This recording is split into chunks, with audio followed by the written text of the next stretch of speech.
Okay, so I will stay with the brief introduction you gave about me, Tanishka. And you've timed us for 10 minutes. I don't see you holding a bell. We recently had one award presentation to a jury panel where one of the juries was actually sitting with a bell. And I was so paranoid with that timing that every time he even twitched, I used to say, time up with it. And I'm really happy it's so nice and comfortable. So with the quick introduction that Kanishka gave, I have been in the space of talent management and leadership development for almost 13 years now, worked across 3-4 organizations, and I think it's really fortunate that most of these organizations I worked for have given due importance to talent management and leadership development and have taken a lot of efforts, time to build structured processes in the system to move talent. So since early on in my career, I've had opportunities to prepare for or even be a part of those boardroom discussions where the CXOs get together and discuss successors for key leadership roles, right? And what I have is a series of observations, and I've drawn my certain inferences of what is it that the CXOs probably look for when they look at grooming somebody for a leadership role or as a successor to a leadership role. And I could get you some sneak peek into those boardroom discussions, which during the course then we highlight few areas that I see as very important for the grooming to leadership roles. Right? So by and large, the discussions that I have seen so far, or I have participated in so far, I've seen largely, some patterns that I can draw. There are 3 kinds of talents that get discussed inside the boardroom as successors.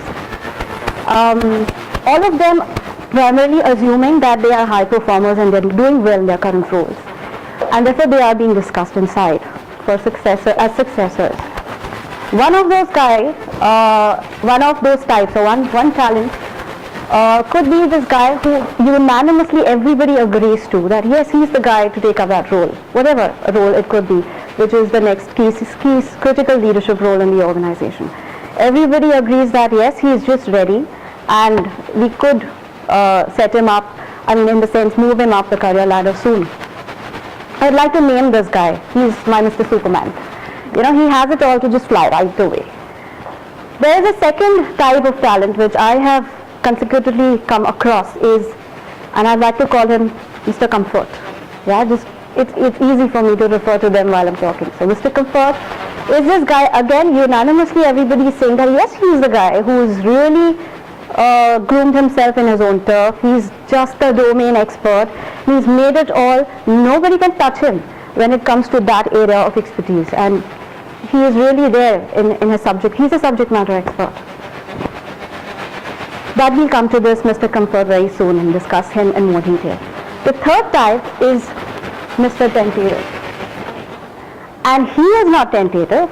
The boardroom or the people sitting in the boardroom are tentative about his capability to do the leadership role. They're not sure or not willing to bet on him to make him as a successor to the leadership role.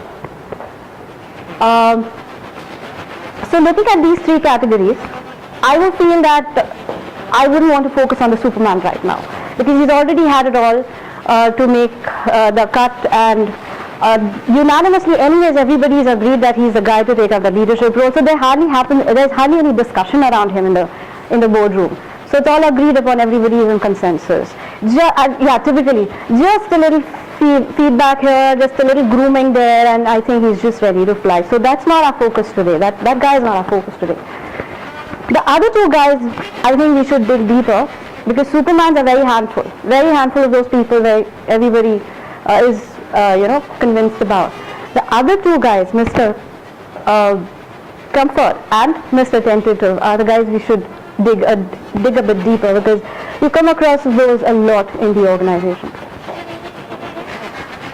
Let's start with Mr. Tentative. When Mr. Tentative is getting discussed inside the boardroom, what are the things that are said about him? There are 1 or 2 people who talk very positively because they have first-hand experience about him. So they can give direct inputs and they're positive that yes, this guy is good.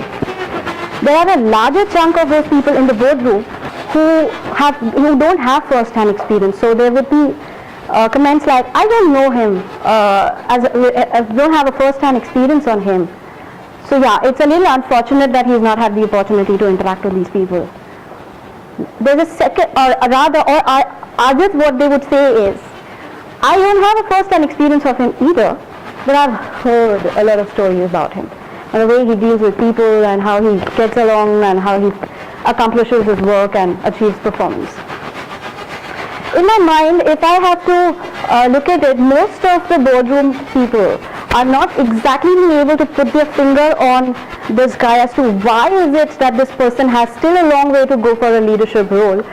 None of them are so very clear, but if you look at the likes of Mr. Tentatives, yes, you will, or I rather see a lot of pattern where these Mr. Tentatives are those who have not invested or have not given due importance to relationship management in the organization. Building stakeholders, relationship, connecting with them, establishing credibility with the stakeholders whom they deal with, right? And these stakeholders, I don't intend to say that are the ones sitting in the boardroom. It's not about impression management. It's about how they have connected with all the people in their ecosystem whom they need to work with, or who are the pulls and the pushes in their work that they are supposed to deliver, right? So, if I have to just give my definition of managing relationships, of building connect with stakeholders, I see it as a dual relationship between you and the stakeholder, or Mr. Tentative and the stakeholder. Is that Mr. Tentative is contributing to what the expectations of the stakeholder are in one hand, and also a seeking contribution as and when required from the stakeholder that they are working with. This is a little ironical that this same Mr. Tentative has talked a lot, has given a lot of lip service when he talks about we need to build a lot of teamwork and our leaders need to be more collaborative, they need to get people along and work and all of that. But he himself, while trying to compete against his peers to get to leadership roles, possibly has burnt bridges or has not given due importance or taken effort to build relationships with his stakeholders, who otherwise would actually be supporting him when he takes up the role as a leader, who will be supporting his leadership as he takes on the role. How does Mr. Tentative know how well he's fared in his relationships with his stakeholders? Well, these discussions, you would agree, happen around corridors or around coffee tables where the stakeholders are talking of how they perceive Mr. Tentative, how they've been treated by him, or around lunch table where they're gossiping about him.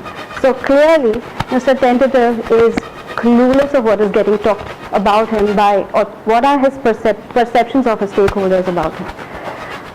So he's completely, there's a clear blind spot as far as the stakeholder management is concerned, or his connect that he's built with the stakeholders, who are going to be literally, who are the showstoppers in his movement towards the career ladder. So one quick point in this type of Mr. Tentative is that this guy has to have a lot of work around building more self-awareness of what his stakeholders see of him as a starting point to build relationships. How and where, I think we'll get to that later when we talk, if you would like to know my views. Let's get to the second kind of talent over here, or the one that we discussed about earlier, Mr. Comfort, right?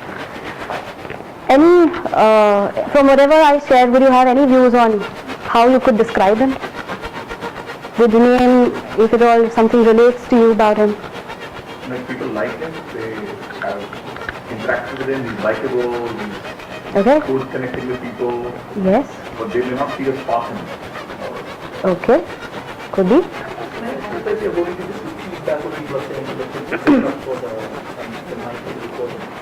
So Gagaddeep has mentioned that he could be a person who is likable, liked by everybody, find him to be very comforting. Okay? My guess would be he's technically very sound, but whether he can inspire people or make stuff happen, make risks happen, decisions, maybe as a leader they're not sure if he can transfer technical competence to leadership. Okay. Yeah, I would also think of more, I won't say this is not right, but I would see more of Mr. Comfort being the technical expert, being really ingrained into his area and domain of work. This is a guy who's really not experimented unknown turfs, has not taken risks to move out of his comfort area of expertise and experiment newer things. He has resisted, or he's ideally not proactively reached out or to be mobile geographically across functions, across different lines of businesses, across different roles, and has created so much of a niche for himself that he's just become an expert who possibly has become really immobile to get a very holistic perspective of the business, right? So what gets discussed about this person is that he's been in sales in Mumbai for all this time. He's expanded his territory, he's done amazing numbers, he has really made the mark, his team is very happy with him, all that, he's comfortable to work with, all of that. But to become a business head for this particular line of business, he's really not understood the nuances of all the regions, all across India. When asked, he never wanted to move to Kolkata, or when asked, he's never wanted to move from a line of sales to another line of sales. So he's really not really experimented a lot of things. Hopefully, it's not too late for Mr. Comfort to realize that he really needs to step out and start getting into newer turfs. And 2-3 things that he can be mindful of is, one, growth to leadership role is not a vertical growth, right? I cannot move up in a straight line. All leadership roles are, or 90% of the leadership roles are generalist, general management roles. They are not functional expert or specialist roles. So I have to move out of my comfort zone, common turfs, get experiences, and that's how the movement has got to be zigzag. The second thing that Mr. Comfort really needs to be mindful of, that there's not much time for him. So it's early in the career that he has to, or the mid-management career, that he has to really experiment getting out, because age catches on. You become so much of a niche over the period of time that nobody is willing to take you in a newer role, where the thought is, abhi isko kaun lega, itna he's entrenched into his role. I don't think he'll be able to open to manage the change and the newer nuances. And the third thing is something that he can comfort again himself, because he's Mr. Comfort, is that when you enter into a newer terrain, enter into a newer role, newer set of experiences or newer geographies, it's not about making that newer turf your new forte. It's not about making the new turf your new forte. You just have to get into roles by dirtying your hands and experiencing the nuances, understanding the nitty-gritties, and move on. So that you get a very, very holistic perspective about what is that general managerial capability towards the senior leadership role. So, yeah, if I have to sum it up in a way, I would say that to Mr. Tentative is that time to really take things seriously when you're managing people and managing your stakeholders, your peers, your seniors or even juniors in your team, and try and what do you think he should, therefore the next thing he should do is the Mr. Tentative who is not built relationships with. Get feedback, yes. I get feedback by again building relationships, because you can't just walk up to somebody and say, hey, give me feedback. It's going to be really silly. So how do you work on building those relationships, building rapport, building that personal connect, so that you create a comfort zone and have opportunities to give and authentically give and take feedback. What would you say for Mr. Comfort?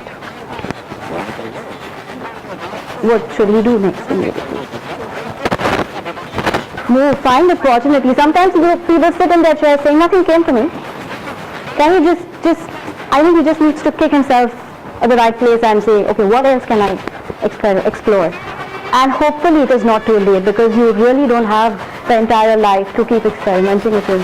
That's how it is. And what is it that Mr. Sukumar should do? I think he's got to be the next CEO. He can just open a bottle of champagne and enjoy once he gets the news of his movement. Cool.